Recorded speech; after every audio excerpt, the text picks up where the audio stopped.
Good morning friends, welcome to my channel नोकी मोहब्बत। और आप देख रहे हैं फेम। लास्ट पार्ट में हमने देखा था कि जहाँ पर जो क्रिस्टीना रहती है उसके ऊपर तो पहाड़ टूट जाता है। मतलब पहली बार भी उसको ट्रोल किया गया था, लेकिन उस समय उसको ट्रोलिंग का इतना फर्क नहीं पड़ता था क्योंकि उसमें 1% भी सच्चाई नहीं। पर इस बार जब उसको ट्रोल किया जा रहा है तो वो आंखें मिलाकर मना भी नहीं कर पा रही, क्योंकि ये बात तो सच है कि वो दोनों एक दूसरे को डेट कर रहे थे।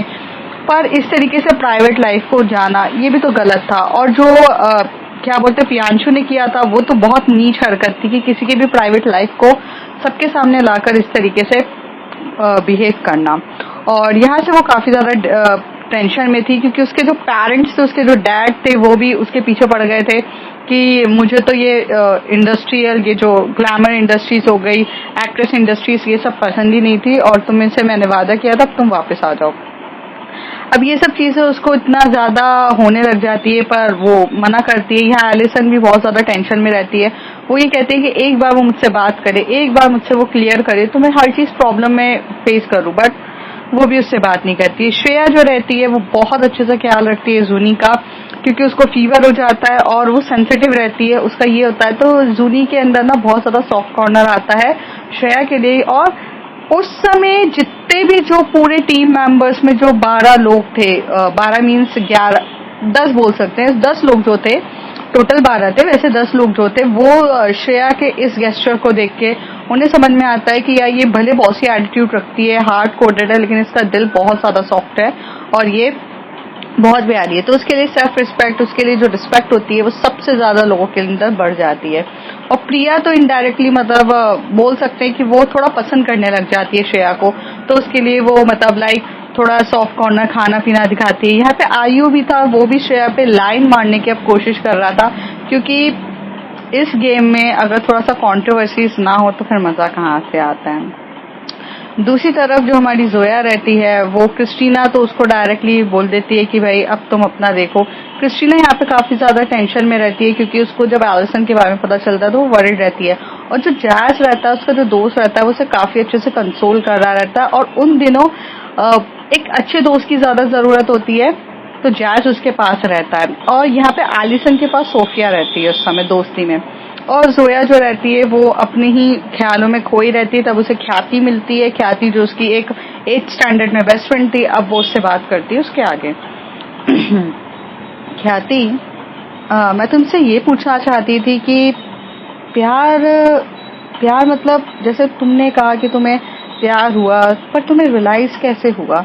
तुम ये कैसे समझोगी कि ये प्यार है, या तो ये अट्रैक्शन भी तो हो सकता है या अफेक्शन भी हो सकता है। तो मोहब्बत कैसे है ये कैटेगराइज करना, क्योंकि देखो 2 लोग हैं, वो एक बेस्ट फ्रेंड्स भी हो सकते हैं, 2 लोगों को बेस्ट फ्रेंड है। अब देखो बेस्ट फ्रेंड में भी जेलसी भी होती है कि यार मेरा बेस्ट फ्रेंड किसी और के साथ जाएगा तो जेलसी होती है। तो हम ये कैसे कंसिडर करें कि हमें उससे प्यार वैसा वाला है या हमें एक नॉर्मल फ्रेंड वाला प्यार है, या हम उसके साथ सिर्फ अटैच हैं या हमें अफेक्शन है उसके साथ, ये कैसे पता करें? तो ख्याति से स्माइल करके बोलती है गुड क्वेश्चन, बट क्या मोहब्बत ना अपने आप पता चल जाती है जोया। उसके लिए ना तुम्हें कोई रॉकेट साइंस नहीं चाहिए रहता है कि ये पता करने के लिए। लेकिन अगर तुमने मुझसे ये सवाल पूछा है तो मैं तुम्हें जवाब जरूर देना चाहूंगी। पहली बात मेरी ये सुनो कि जब तुम अपने पेरेंट्स से प्यार करती हो तो किस तरीके का प्यार होता है? तो वो कहती है एक अदब कायदे वाला प्यार, और वो मेरे पेरेंट्स है तो मेरा एक प्यार है उनके साथ। एग्जैक्टली, वो तुम्हें ऑलरेडी कैटेगराइज करके तुम्हें बता रहा है कि तुम्हें किससे वाला प्यार है। उसी तरीके से तुम्हें तुम्हारे भाई बहन के लिए भी प्यार पता होगा कि मेरी बहन है तो मुझे इतना प्यार करना है, उसकी केयर करना, उसका ये करना है। ये दोनों का जो प्यार होता है ये बचपन से तुम्हारे साथ चल रहा रहता है, तुम्हें पता रहता है कि ये है। फिर जीवन में आ जाता है बेस्ट फ्रेंड, जिसको हम फ्रेंड्स कहते हैं। वो अगर आपके लिए आपकी हर एक चीजें कर रहा था, जिसके साथ में आपको शाइनेस फील नहीं होना पड़ता। मोहब्बत को समझने के लिए सबसे बड़ी बात होती है कि जिस मोहब्बत में आपको थोड़ी सी शर्म, हया, बात करने से पहले थोड़ा सा सोचकर बोलना पड़े, अंदर ही बबल्स उठने लगे, जिससे बात करते टाइम आपको ऐसा लगे कि यार इससे तो पूरे दिन बातें कर सकते हैं, लेकिन इससे बात करते टाइम हम इसे डिसरिस्पेक्ट नहीं कर सकते हैं। दोस्ती में भी कहीं ना कहीं हम एक दूसरे को डिसरिस्पेक्ट कर देते हैं। दोस्ती में भी हम किसी को डांट देते हैं, गालियां दे देते हैं, लड़ाई झगड़े कर लेते हैं, और फिर बाद में हमें याद आता है कि यार इसके बिना मैं नहीं रह सकती, तो हम उसके पास जाते हैं। तो हर एक फ्रेंड में ना एक दूसरे का जो फ्रेंड होता है वहां पर ना वो एक जो लेवल होती है वो रिस्पेक्ट की कम और अपनेपन की ज्यादा रहती है। अब भाई बहनों में भी लड़ाई झगड़े होते हैं, लेकिन एक उम्मीद रहती है कि भाई ये लड़ेगा झगड़ेगा लेकिन ये मेरे पास वापस आएगा।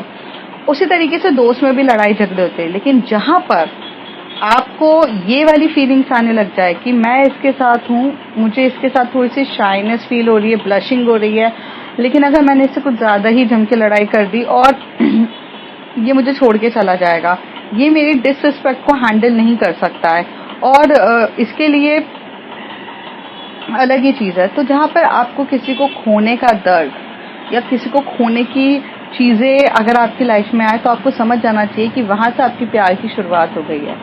क्योंकि दोस्ती में भी खोने का डर नहीं रहता है, क्योंकि दोस्ती इतनी खास होती है कि हम उसे थोड़ा सा टेके सा ग्रांट ले सकते हैं, थोड़ा ज्यादा तो हम किसी को भी नहीं ले सकते हैं, बट मोहब्बत में आप टेक ऐसा ग्रांट नहीं ले सकते हैं।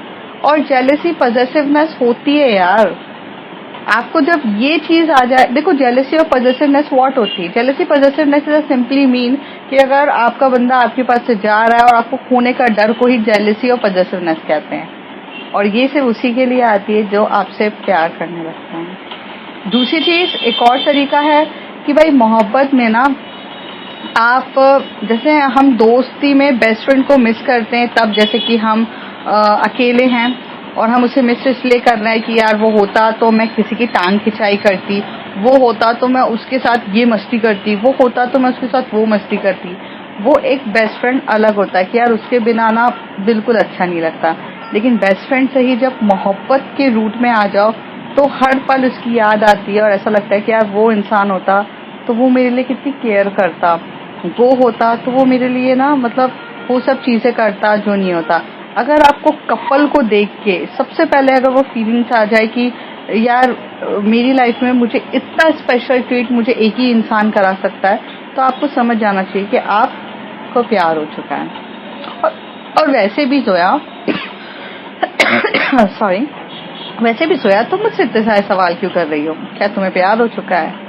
तो जोया कहती है कंफ्यूज हूँ यार कि मोहब्बत है या दोस्ती है, क्योंकि मैं जिस इंसान से मिली थी मैं उसकी पहले एक बहुत अच्छी दोस्त थी, फिर बाद में शायद मुझे प्यार हुआ, बट मुझे ऐसा लगता है कि वो दोस्ती प्यार तक इसलिए पहुंची क्योंकि वो मेरा उस समय थोड़ा सा नर्वस ब्रेकडाउन हुआ था, शायद इसलिए कि उस समय मुझे कोई सहारा चाहिए था, इसलिए वो इंसान मेरे करीब आया। ख्याति उसे बोलती है ऐसा कभी नहीं होता है, तुम कितनी भी अपनी नर्वस ब्रेकडाउन पे हो पर जब तक तुम उसके लिए वो तुम्हारे अंदर से वो फीलिंग्स नहीं निकलती है तुम उसे अपने करीब नहीं आने देती। हम लड़कियों में ना यही खासियत होती है कि हम लड़के लोग क्या होते हैं, नर्वस ब्रेकडाउन होता है तो वो अपनी फिजिकली होकर या अपना कुछ भी दारू वारू ये सब चीजों को लेकर अपना दर्द बयान करके निकल जाते हैं। पर जब लड़की का फिजिकली या लड़की का जब नर्वस ब्रेकडाउन होता है तो वो यूजुअली सिर्फ उसी इंसान को उस शेल्टर के अंदर आने देगी जो इंसान पे उसे भरोसा होगा और जो उसे लगेगा कि उसके लिए फीलिंग्स है। दोस्त में भी तुम हर किसी से अपनी वो प्रॉब्लम शेयर नहीं करोगी, दोस्ती में भी तुम वो हर किसी को अपने करीब नहीं आने दोगी, उसके लिए भी तुम स्पेसिफिकली सिर्फ कुछ ही लोगों को अलाउ करोगी, और उसमें से भी स्पेसिफिकली कुछ लोगों में से भी एक लोग होगा जो तुम्हारे दिल के ज्यादा करीब होगा बाकी सबसे। अगर जैसे तुम्हारे 5 फ्रेंड्स हैं तो उसमें से तुम्हारा सिर्फ एक ही ऐसा फ्रेंड होगा जिसे तुम और करीब आकर बताना चाहोगे। तो जब नर्वस ब्रेकडाउन से अगर प्यार की कहानी तक पहुंची हो तो सिंपल सी बात है कि वो तुम्हारे अंदर पहले से ही फीलिंग्स थी उसके लिए और तुम उसे पहले ही लाइक करती थी वैसे वे में, बस इतना तुम्हें पहले से पता था कि शायद तुम्हारा उसके साथ कुछ हो नहीं सकता है या तुम ऑलरेडी किसी और के साथ रिलेशनशिप में हो, इसलिए उससे तुमने कभी उसको इजाजत नहीं दी। लेकिन जब तुम इस बंधनों से दूर हुई तब तुम्हें याद आया कि ये इंसान मुझे संभाल सकता है, तभी तुमने अपने आप को सौंपा। क्योंकि अपने आप को समर्पित करना इतना इजी नहीं होता हर किसी को जोया, तो अगर तुम ये चीज समझोगे तो समझ में आ जाएगा। और वैसे भी आई डोंट अंडरस्टैंड कि एक छोटे से दिमाग पे तुम इतनी ज्यादा क्यों टेंशन दे रही हो, और इतने से ज्यादा क्या है। तुम्हें क्या लगता है प्यार को सिर्फ 1 या 2 महीने में जज किया जा सकता है? प्यार वो ब्यूटीफुल सी चीज है जो जितनी देर जितना समय लेता है ना उतना बढ़ता है। और खासकर प्यार को समझने के लिए वैल्यू तब होती है कि जब वो आपसे डिस्टेंस पे चला जाए। जब तक आपके पास रहता है आपको उसकी कदर नहीं रहती, आपको ऐसा लगता है ना यार क्या फर्क पड़ता है। लेकिन जब वो आपसे दूर जाता है तब आपको उसकी याद बहुत आती है और फील होता है कि यार something is missing in your life. जब ये फीलिंग आ जाए तो तुम्हें प्यार हो चुका है। और मैं तो सिर्फ इतना बोलना चाहूंगी जोया, इतना सब कुछ मत सोचो। एट प्रेजेंट ये लीव योर लाइफ। अगर कोई लाइफ में है जिससे प्यार करती हो तो उसको डेट करो, उसको समझो, उसके साथ लाइफ स्पेंड करो और आगे बढ़ो। इतना कंफ्यूजन में रह के कोई मतलब नहीं है। तो तभी जोया पूछती ख्याति क्या तुमने भी डिस्टेंस रखा था अपने होने वाले अपने हबी से जब वो था? तो कहती हाँ, मैंने कहा ना डिस्टेंस बहुत अच्छी चीज होती है जो आपको रियलाइज करवाती है। डिस्टेंस में ना आपको सबसे पहले ये पता चलता है कि 2 चीजें आपको पता चलती है डिस्टेंस से, ये बात याद रखो। हर मोहब्बत में 2 चीजें डिस्टेंस से पता चलती है। एक, अगर वो बंदा आपसे ट्रूली लव करता है तो आपका इंतजार करेगा, आपके दूर जाने पर भी वो किसी और के साथ अटैच होकर नहीं चला जाएगा। अगर आपको आपको ये पता चलता है कि यार मैंने उससे 15 दिन बात नहीं करी, मैंने 20 दिन उससे बात नहीं करी और वो आपको किसी और के साथ रिलेशनशिप में दिख रहा है, तो इसका सिंपल सा मतलब है कि वो आपका फेक है। देखो यहाँ पर भी तुम अज्यूम नहीं कर सकती हो कि भाई वो रिलेशनशिप में पहुंच गया है या वो अपने किसी और दोस्तों के साथ घूम रहा है तो उसका मतलब वो उसके साथ रिलेशनशिप में। ये नहीं, तुम्हें एग्जैक्टली फुल प्रूफ के साथ पता होना चाहिए कि अगर वो इंसान किसी और के साथ पहुंच चुका है तो इट सिंपली मीन्स दैट कि वो तुमसे कभी प्यार ही नहीं करता था। और अगर वो नहीं पहुंचा है तो इट्स मीन्स कि वो वहीं पर है और तुमसे ट्रूली लव करता है और वो तुम्हारे लिए वहां पर रहेगा। दूसरी चीज, इस डिस्टेंस में तुम्हें सामने वाले पार्टनर का कैरेक्टर पता चल जाएगा, लेकिन तुम्हें खुद के बारे में भी ये चीज पता चलेगी कि इस डिस्टेंस में तुम्हारे पास हजारों दोस्त रहेंगे, लेकिन फिर भी अगर उस इंसान की कमी और उस इंसान का, तो इससे हम आसानी से पता कर सकते हैं। Thank you Khyati to solving our my problems. Sometime हम जब कभी स्ट्रक हो जाते हैं और हमें कुछ चीज समझ में नहीं आती है तो लाइफ में कभी ना कभी कोई ऐसा बंदा है कि हमें आता है जो हमें सही तरीके से बताए। तो कहती कोई नहीं यार, मैं कल भी तेरी बेस्ट फ्रेंड थी। वैसे बाय द वे प्यार है तो कर लेना चाहिए। एंड ख्याति उसे बोलती है सोया को, love is a beyond the gender. अगर तुम्हें किसी लड़की से प्यार है तो भी चलेगा। जोया कहती नहीं ऐसा तो नहीं है। तभी ख्याति से बोलती कम ऑन सोया, तुम अगर लड़की से भी प्यार करती हो तो एक्सेप्ट करो। इतना कंफ्यूज मत हो कि वो लड़की से बेस्ट फ्रेंड वाला प्यार है क्या एक लवर वाला प्यार, क्योंकि प्यार प्यार होता है। सब समझ में आ जाएगा। ठीक है, चलो बाय, टेक केयर। और मेरे हस्बैंड की भी शिफ्ट खत्म हो गई है, मुझे जाना होगा उसके साथ, तुम देख लेना। तो कहती है अच्छा। जोया यहाँ पर थोड़े अपनी चीजों को समझती है और ये डिसाइड करती है कि अब उसे जाकर क्रिस्टीना से को पता करना होगा। लेकिन दूसरी तरफ जो क्रिस्टीना रहती है वो अपनी पूरी बिजी रहती है, लेकिन इस बिजी ड्यूरेशन में उसे कोई एक ऐसा बंदा था जो हमेशा से उसको मैसेजेस करता था और उसको एक स्पेशल फील कराता था। वो जैस रहता है। जैस हमेशा से उसको मैसेजेस करता था, उसके बारे में पूछता था। और यहाँ पे मैं आपको बता दूं कि जैस एक सॉफ्टवेयर इंजीनियर रहता है और वो हमेशा से वो लाइक करता है क्रिस्टीना को अपने ही कॉलेज टाइम से, जब वो कॉलेज टाइम पे एरिक, क्रिस्टीना, जैस और भी बाकी लोग थे, वो सब दोस्त थे। तो यहाँ पर जो एरिक और जैस क्रिस्टीना को ही प्यार करते थे, पर क्रिस्टीना को प्यार एरिक से हुआ और जैस वहां पर सिर्फ देखता रह गया। थोड़ा सा फ्लैशबैक पे चलते हैं। कॉलेज का टाइम था जहां पर कॉलेज में सब मस्ती चल रही थी एंड वो फंक्शंस चल रहे थे, जहां पर जैस जो था वो पार्टनर बना था क्रिस्टीना का फॉर अ रोमियो जूलियट के लिए। और जो एरिक थी वो एक डांस में उसने भाग लिया था, तो वो एक वेस्टर्न डांस कर रही थी।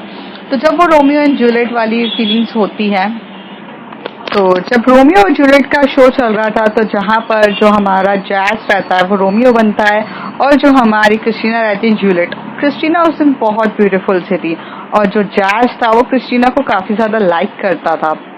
और जब उन लोगों का ये शो बहुत सक्सेसफुल होता है और सब लोग तारीफ करते हैं कि बहुत नेचुरल एक्टिंग करी है जैस ने और क्रिस्टीना से, उसी टाइम पर जब ये पूरा एनुअल फंक्शन खत्म होता है तो वहां पर जो हमारा जैस रहता है वो हाथ में रिंग लेते हुए बहुत एक्साइटेड वे में रहता है और जाके क्रिस्टीना को प्रपोज करने ही वाला रहता है। और वो एक्साइटेड था क्रिस्टीना को प्रपोज करने के लिए क्योंकि वो क्रिस्टीना को लाइक उस समय से करता था। तो जैसे ही वहां जाता है तो वो वहां पर नजारा देख के शॉक्ड हो जाता है क्योंकि क्रिस्टीना और एरिक एक दूसरे को किस कर रही थी और दे आर लिप किस एक दूसरे को करते हैं, तभी उसे पता चलता है। और यहाँ से जो हमारा एरिक है, हमारा जैस है, वो पीछे हो जाता है। फिर जिस दिन एरिक की डेथ हुई थी तब भी जैस को पता था कि क्रिस्टीना उसी के ही गम में मतलब चली गई है, बिकॉज ये सिर्फ उसी को पता था क्योंकि उसने उसे किस करते हुए देखा था। दैट्स व्हाई दे नो कि they are a couple for each other. और जब अपना ही पार्टनर चला जाता है तो इंसान एक डिप्रेस्ड हो जाता है, डिप्रेशन में चला जाता है, वो जोन आउट हो जाता है।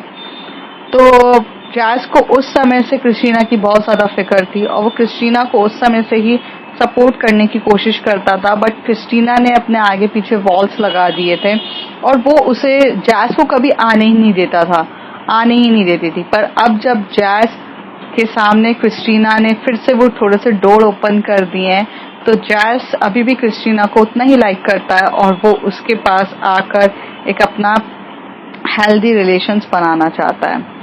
तो जैस हमेशा से बहुत क्यूट तरीके से उसे गुड मॉर्निंग के मैसेजेस भेजता था, सब कुछ करता था।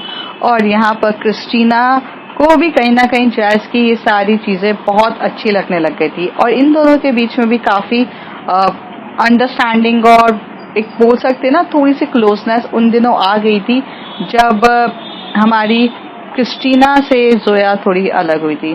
पर क्रिस्टीना जोया को कभी भूली नहीं थी, वो जोया को उतना ही पसंद करती थी और क्रिस्टीना सोया के लिए आज भी वही चीज फील करती थी। दूसरी तरफ हमें देखने को मिलता है कि हमारी जो श्रेया रहती है अब उसकी हाथ पैर मतलब बहुत ज्यादा दुखने लग जाते हैं तो वहाँ पे टैबलेट खा के सो जाती है। थोड़ी देर के बाद जो जूनी की पूरी बॉटल्स होती है और वो करीब under the observation of 5 and 6 hours के बाद वहां पर फिर वापस आती है। तो श्रेया जो रहती है पूरी रात भर सोई नहीं थी तो उसे बिग स्टारडम अलाउ करते हैं कि आप सो जाओ, बाकी चीज होती है। जब वो वापस आती है तो सब लोग पूछते हैं जूनी तुम ठीक हो कि नहीं, तो सब लोगों के सामने बोलती है। तभी वो जाती है तो देखती है कि प्रिया जो है वो मतलब श्रेया के पास बैठी हुई है, उसका हाथ मसल रही है और उससे पूछ रही है कि एवरीथिंग इज ओके। तो यहाँ पर जूनी से 100 सवाल कर रहे थे लेकिन जूनी की नजर अंदर की तरफ जाती है तो वो एकदम से बोलती है एक्सक्यूज प्लीज, और ऐसे करके वो भागते हुए जाती है। तभी वो पूछती है कि श्रेया को क्या हो गया है, तो तभी प्रिया वहां से उठ के बोलती है तुम्हें सिर्फ अपने आप से फुर्सत मिले तो तुम देखो ना किसी को भी, ऑफकोर्स उसको फीवर है, तुम्हारी रात भर उसने केयर करी है तो उसको फीवर नहीं आएगा क्या। तो जूनी बोलती है फीवर आया है उसे, तो ऐसे होती है। तभी प्रिया बोलती है कि तुम उससे दूर ही रहो, जब से तुम आई हो तब से श्रेया की लाइफ में भी इतनी प्रॉब्लम्स होना स्टार्ट हो गई है। तुम तो बहुत अनलकी इंसान हो, पता है तुम्हें जूनी, तुम जिसकी भी लाइफ में आती है ना उसकी लाइफ में प्रॉब्लम कर दी। पहले जाफर के साथ थी, जाफर भी तुमसे दूर होके भागा तो आज टीना के साथ ज्यादा खुश है। श्रेया भी अगर तुमसे जितना दूर रहेगी तो ये होगी। इवन शायद ऐसा होगा कि तुम्हारे मॉम डैड भी तुमसे खुश नहीं होंगे इसलिए तुम्हें दूर भेज दिया है तुमसे। ये बात जब वो सुनती है तो जूनी एकदम से टूट सी जाती है और श्रेया से थोड़ा सा डिस्टेंस मेंटेन कर लेती है कि तुम इतनी बैड लक इंसान हो कि जिसकी वजह से श्रेया को हर्ट हो रही है। मोहब्बत ना बहुत बहुत अजीब चीज होती है ना, पर्सन ट्रूली लव समवन, और अगर वो किसी से बहुत ज्यादा ट्रूली लव करता है और ट्रूली लव में अगर कोई ये कहते कि तुम्हारा प्यार ही तुमसे तुम्हारी वजह से ये सब हो रहा है तो इंसान टूट सा जाता है। तो वही होता है कि जूनी वहां से अपना कर देती है और वहां से टर्न हो जाती है।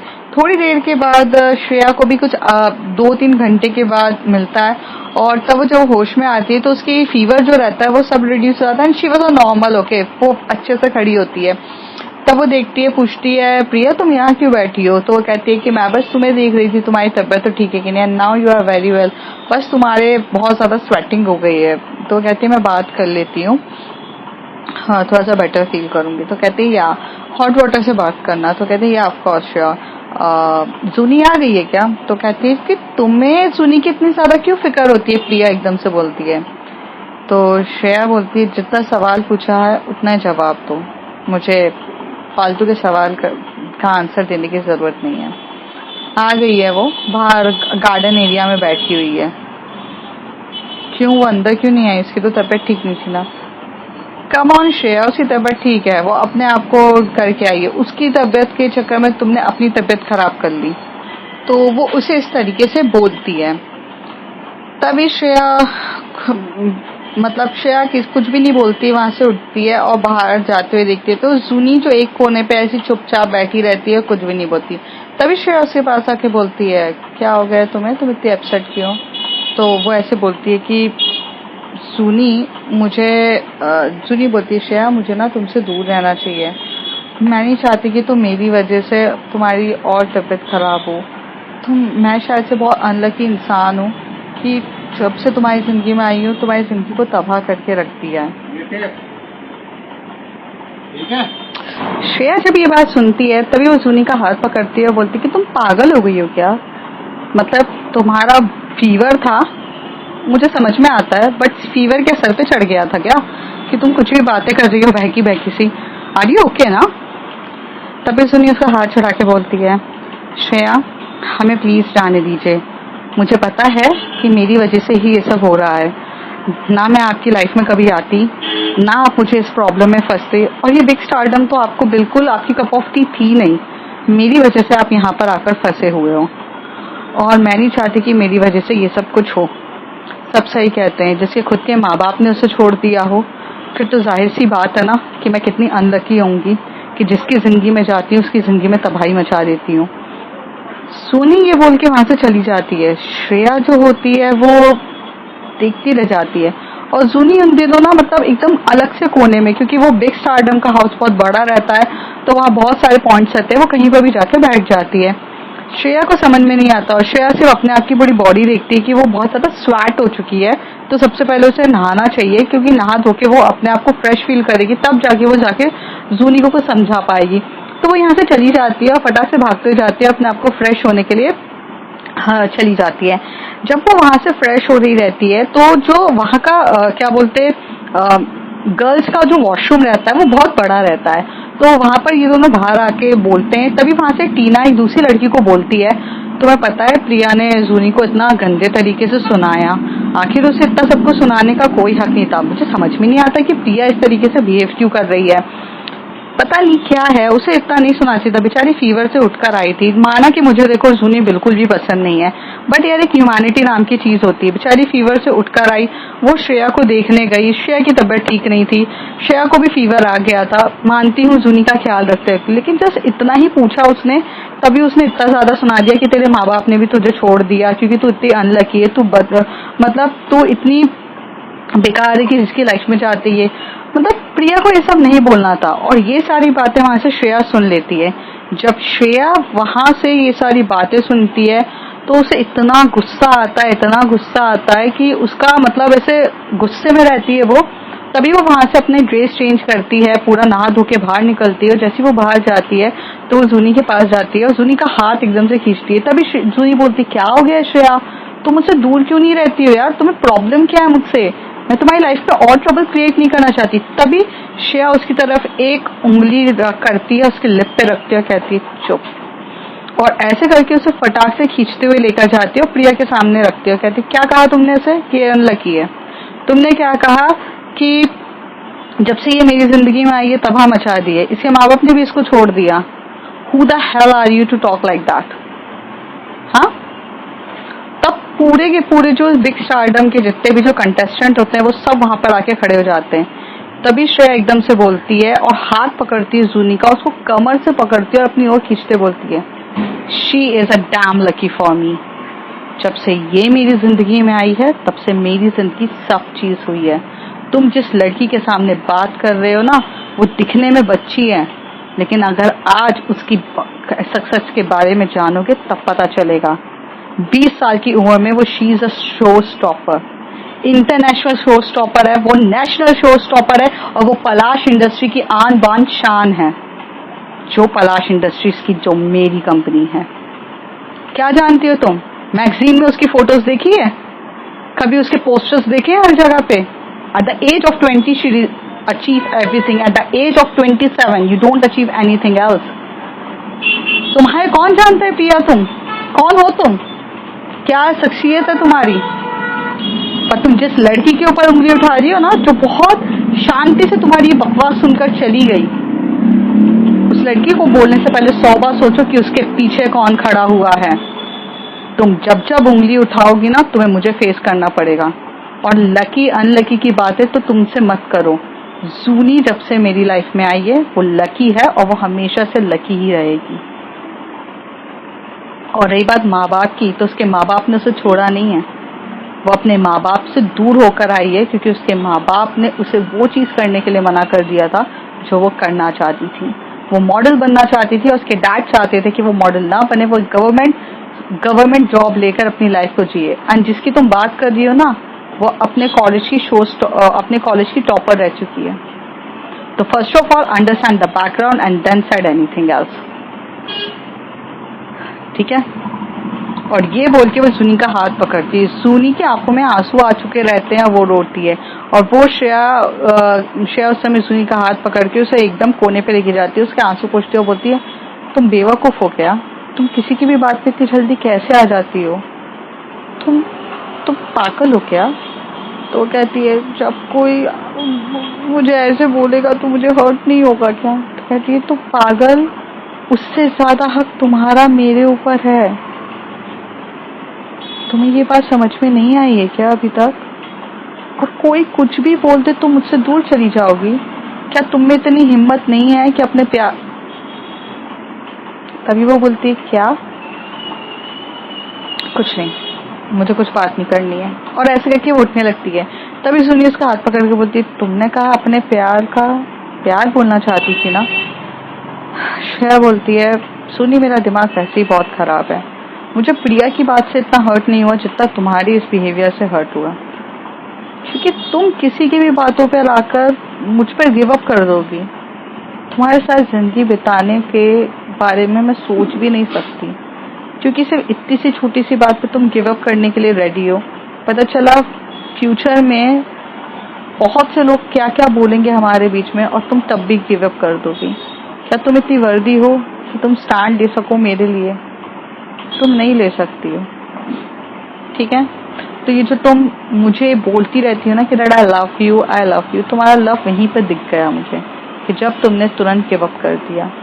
तभी एकदम से सुनी रोते बोलती नहीं श्रेया, बिल्कुल ऐसा नहीं है, मैंने गिव अप नहीं किया है, मैं तुमसे अभी भी बहुत प्यार करती हूँ, तो बस मैं थोड़ा सा मेरी वजह से तुम्हें फीवर आ गया था, ऐसा हुआ था इसकी वजह से। तो श्रेया उसकी तरफ एक उंगली करके बोलती है अब कुछ नहीं सुनना, और ये बोल के वो वहां से चली जाती है।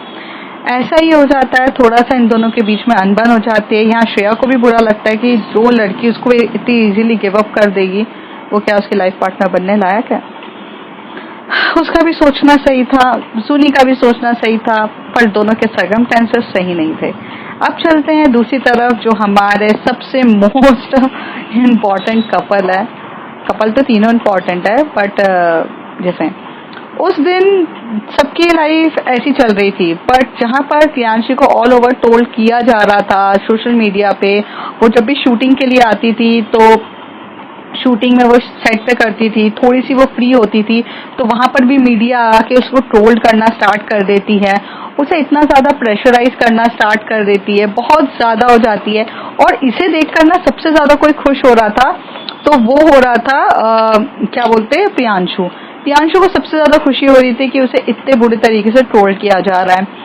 यहाँ पर जो एलिसन थी वो अपनी प्रैक्टिसेस पे तो बहुत फोकस करती थी क्योंकि वो कुछ नहीं था, लेकिन अब उसको भी थोड़ी सी अंदर से टेंशन होने लग गई थी कि यार क्रियांशी उसका फोन क्यों नहीं उठा रही है, और क्रियांशी है कहाँ पर, क्या वर्ड है। हैदराबाद में जब वो लोग इस तरीके से रहते हैं, वो बहुत बार कोशिश करती है, तभी उसको समझ में नहीं आता है। तो तभी वो सोफिया उसके पास आके बोलती है एलिसन से कि what you decided right now. तो कहती है I want to talk about the companies owner, what is the values, yes DD owners, Valias can know the means alternative number of Kriyanshi, or maybe anybody else number, so we can contact them.